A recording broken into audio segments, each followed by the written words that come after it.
சென்னை பெருங்குடியில் மண் சரிந்து 2 வீடுகள் இடிந்ததால் மக்கள் அச்சமடைந்துள்ளனர். விவரங்களோடு செய்தியாளர் சாந்தகுமார் இணைந்திருக்கிறார். சாந்தகுமார், என்ன நடந்தது? முதற்கட்ட தகவல் என்ன? சென்னை பெருங்குடி பர்மா காலனி திருவள்ளூர் நகர் 10வது தெருவில் கிட்டத்தட்ட 20க்கும் மேற்பட்ட குடியிருப்புகள் இருக்கிறது.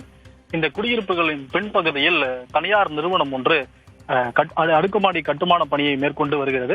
இந்த பணிக்காக கிட்டத்தட்ட 15 அடி ஆழத்தில் குழி வெட்டும் பணியை கடந்த 2 மாதங்களாக செய்து வருகிறது. இதன் காரணமாக இந்த குடியிருப்புகளில் அதிர்வுகள் ஏற்பட்டு அவ்வப்போது விரிசல்கள் தொடர்ச்சியாக ஏற்பட்டு வந்திருக்கிறது.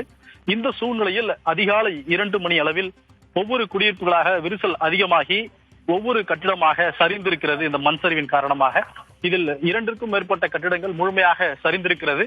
பல்வேறு கட்டிடங்களில் விரிசல் ஏற்பட்டிருக்கிறது. இந்த வீட்டில் இருப்பவர்கள் உள்ளே வசிக்க முடியாத சூழல் ஏற்பட்டிருக்கிறது. அவர்கள் எல்லாம் தெருவிற்கு வந்திருக்கக்கூடிய காட்சிகளை பார்க்க முடிகிறது. அவர்களுடைய உடைமைகளோடு இருப்பதற்கு இடம் இல்லாமல் அவர்கள் சாலையில் அமர்ந்திருக்கிறார்கள்.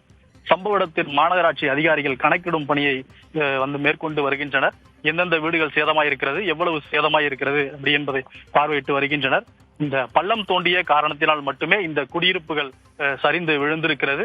ஒட்டுமொத்தமாக பாதிப்பை சந்தித்திருக்கின்றனர். அந்த தெருவில் இருக்கக்கூடிய அனைத்து மக்களும் வெளியேறி இருக்கிறார்கள். வீடுகளில் இருக்க முடியாத நிலை ஏற்பட்டிருக்கிறது. அச்சமடைந்து இருக்கிறார்கள். அவர்களுக்கு மாற்று ஏற்பாடு செய்து தர வேண்டும். தற்பொழுது வாழ்வாதாரம் பாதிக்கப்பட்டிருக்கிறது. இங்கு பள்ளி படிக்க வேண்டிய மாணவர்கள் இருக்கிறார்கள் என்ற குமுறல்களும் அவர்கள் வெளிப்படுத்தி இருக்கிறார்கள். இதற்கு ஒரு தீர்வினை ஏற்படுத்தி தர வேண்டும். இது தொடர்பாக இந்த தனியார் கட்டுமான நிறுவனத்திடம் பலமுறை முறையிட்டும் அவர்கள் இந்த பணியை நிறுத்தாமல் தொடர்ந்து வந்தனர் என்ற குற்றச்சாட்டையும் இந்த பகுதி மக்கள் முன்வைக்கின்றனர். தகவல்களுக்கு நன்றி சாந்தகுமார்.